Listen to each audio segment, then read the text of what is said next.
Channel की नए videos की अपडेट्स पाने के लिए सब्सक्राइब कीजिए और बेल आइकॉन प्रेस करें। I am Suresh. आज हम समझेंगे हस्बैंड वाइफ रिलेशनशिप के बारे में।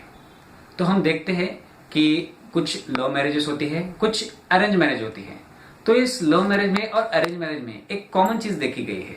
क्या देखा गया है कि जैसे ही मैरिज होती है, मैरिज होने के बाद करीबन 1 साल 1.5 साल तक उनका रिश्ता जो है बहुत अच्छा चलता है। उस रिश्ते में बहुत सारा प्यार होता है, बहुत सारी हार्मोनी होती है, बहुत ही मोहब्बत के साथ उनका रिश्ता होता है।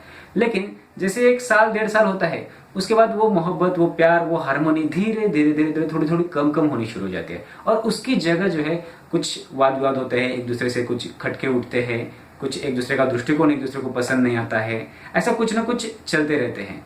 तो अभी मैं इतने सालों से जो मैं मैरिज काउंसलिंग कर रहा हूँ, तो मैरिज काउंसलिंग करते वक्त मैंने देखा कि बहुत से कपल उसमें जो है करीबन 90% कपल मैंने देखा कि वो जो है कि बहुत ही तकलीफ के साथ जिंदगी जी रहे हैं, बहुत सारी एडजस्टमेंट कर करके जिंदगी जी रहे हैं। तो एक्चुअली इतना एडजस्टमेंट कर करके जिंदगी जीने की जरूरत नहीं है। बहुत ही कुछ बातें हैं, आप समझ लेंगे इस 5 मिनट के वीडियो में जो है ना, कुछ बातें अगर आप समझ लेते हैं तो आपकी जिंदगी बहुत आसान हो जाएगी। तो अभी हम उसके ऊपर बात करने वाले कि किस तरह से हस्बैंड वाइफ का रिश्ता होता है। तो इसमें हमने देखा है कि जब रिश्ते जो होते हैं हस्बैंड वाइफ के, जिन हस्बैंड वाइफ को 5 साल हुआ है, 10 साल हुआ उनकी शादी को, तो उनको देखा जाए तो वो तो बहुत सारी एडजस्टमेंट करते हैं। और उसमें अगर हम देखते हैं कि वो उनके एक दूसरे के बारे में इतने सारे ऐसे जोक्स होते हम सुनते हैं हस्बैंड वाइफ के बारे में कि एक्चुअली ये जो जोक सुन रहे हैं हम, निगेटिव जोक, एक्चुअली ये जोक सुन के हम हमारे सबकॉन्शियस माइंड को बहुत सारी निगेटिव चीजें कम्युनिकेट कर रहे हैं। उसकी वजह से हमारी लाइफ वैसे ही चल रही है। तो इसको किस तरह से टैकल करना चाहिए, क्या समझ लेना चाहिए। तो हम एक बात और भी सुनते हैं कि ऐसे बोलते हैं कि अरे वाइफ के दिमाग में क्या चलता है ना, ये कोई भी हस्बैंड नहीं जान सकता। ऐसे बहुत बार सुना है हमने। बहुत सारे लोग बोलते हैं अरे उसके, वो बोलती एक है लेकिन उसके अंदर कुछ दिमाग में होता है, उसके दिमाग में क्या है, उसके मन में क्या है, ये कोई भी हस्बैंड आज तक नहीं जान सका। ऐसे जनरली बहुत बार बोला जाता है। लेकिन ये सेंटेंस किसने बोला है? ये सेंटेंस बोला है एक फेल्योर इंसान ने। आप किसकी बात मानना चाहेंगे? आप किसकी बात मानना चाहेंगे, जो सक्सेसफुल है उसकी या जो फेल्योर हो चुका है उसकी? सपोज आपको आपका एक गोल है, सपोज कि आपको एक बहुत बड़ा बिजनेसमैन बनना है। तो आप किसकी बात सुनेंगे? जो सक्सेसफुल बिजनेसमैन है उसकी बात सुनोगे या जो फेल्योर है उसकी बात सुनोगे? आप रतन टाटा की बात सुनोगे या विजय मल्ल्या की बात सुनोगे? तो ये आपको डिसाइड करना है अगर आपको सक्सेसफुल बनना है। अगर आपको मैरिड लाइफ वैसे ही पेनफुल मैरिड लाइफ चाहिए तो आप उस फेल्योर इंसान की बात सुने, जो जोक्स आते हैं आपके व्हाट्सएप के ऊपर, जो हस्बैंड वाइफ के ऊपर, वो बात मानते रहे। अगर आपको अच्छी लाइफ चाहिए, हैप्पी मैरिड लाइफ चाहिए, तो जो सक्सेसफुल है उसकी बात सुनिए।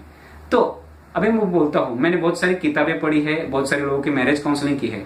उसमें से मुझे एक बात समझ में आई कि जो जनरली हस्बैंड और वाइफ होते हैं, तो ये नेचर ने तो जो बनाया, तो फिजिकल तो दोनों अलग अलग हैं, फिजिकली तो दोनों अलग है, दोनों का शरीर जो बनाया है ईश्वर ने, दोनों का अलग अलग बनाया।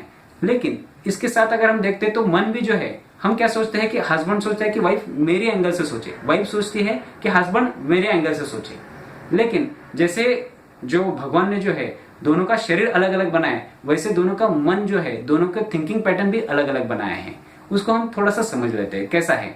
जनरली जो होता है, हस्बैंड का जो थिंकिंग एंगल होता है वो लॉजिकली एंगल से सोचता है। हस्बैंड जो है वो लॉजिकली एंगल से सोचता है, और वाइफ जो होती है वो लॉजिकली नहीं सोचती है। उसको इमोशंस फर्स्ट प्रायोरिटी पे होता है, उसको इमोशंस फर्स्ट प्रायोरिटी होता है। तो ज्यादातर केसेस में देखा जाए तो क्या होता है कि मैक्सिमम मैरिज लेडीज जो होती है उनकी प्रॉब्लम क्या होती है, मैक्सिमम वाइफ की प्रॉब्लम होती है कि मेरे जो हस्बैंड है ना वो मेरी सुनते ही नहीं है। ये मैक्सिमम 90% जो वाइफ है उनकी प्रॉब्लम होती है कि मेरे जो हस्बैंड है वो मेरी सुनते ही नहीं है, यानी वो मुझे समझ नहीं लेते। और हस्बैंड क्या होता है कि वाइफ कोई भी प्रॉब्लम बता रही होती है, तो जैसे ही वाइफ कोई प्रॉब्लम बता रही है तो हस्बैंड का दिमाग क्या होता है, वो लॉजिकली सोचता है कि इस प्रॉब्लम को किस तरह से सॉल्व करना है। वो उसके लिए ऊपर लॉजिकल सोल्यूशन निकालता है, वो तुरंत वो सोल्यूशन होता है, इसको ऐसा ऐसा कर। लेकिन वाइफ को क्या चाहिए? वाइफ को एक्चुअली सोल्यूशन नहीं चाहिए। उसको क्या चाहिए? सिर्फ हस्बैंड सिर्फ उसकी बात सुने, उसको समझ ले, यही सिर्फ उसको चाहिए। एक्चुअली क्या है कि जब वो बात कर रही होती है उसको क्या चाहिए कि मेरी बात कोई तो सुने। एक्चुअली वाइफ को जो है ना उस वक्त उसका सॉल्यूशन नहीं चाहिए। ये सच है बात कि वाइफ की सिर्फ आप बात सुनो, उसकी बात सुनो, उसको समझ लो, बस उसको सॉल्यूशन मिल गया ऐसा लगेगा। एक्चुअली जब भी वो, एक्चुअली आप जो कर रहे हैं, सभी हस्बैंड जो कर रहे हैं, क्या कर रहे हैं कि उसको सॉल्यूशन निकाल रहे हैं। अपना दिमाग लगा के सोल्यूशन निकाल रहे, उसको सोल्यूशन नहीं चाहिए। उसको क्या चाहिए? उसको चाहिए सिर्फ मेरी बात सुने, मुझे समझे। अगर समझ भी लिया तो भी उसको बहुत अच्छा लगता है। ये उसका दृष्टिकोण है एक्चुअली।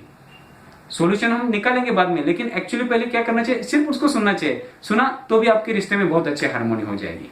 और जैसे कि देखते हैं कि हस्बैंड जो होता है वो लॉजिकली एंगल से करता है, और वाइफ क्या करती है?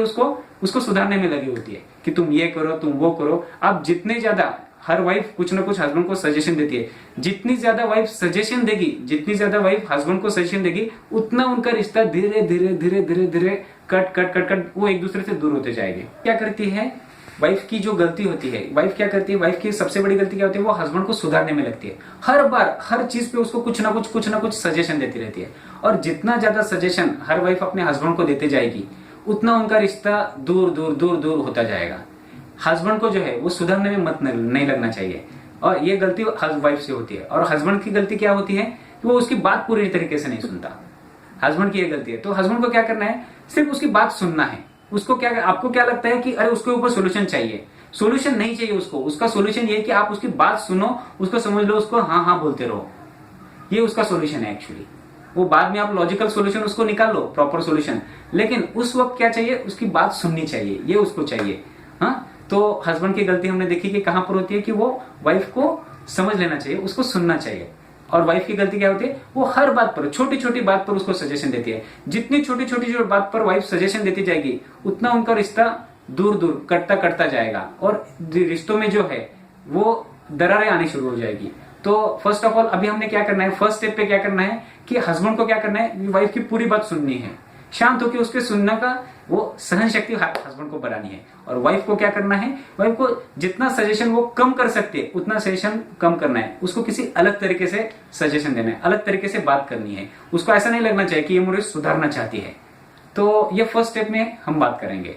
अगले वीडियो में हम अगली बात करेंगे। Thank you very much.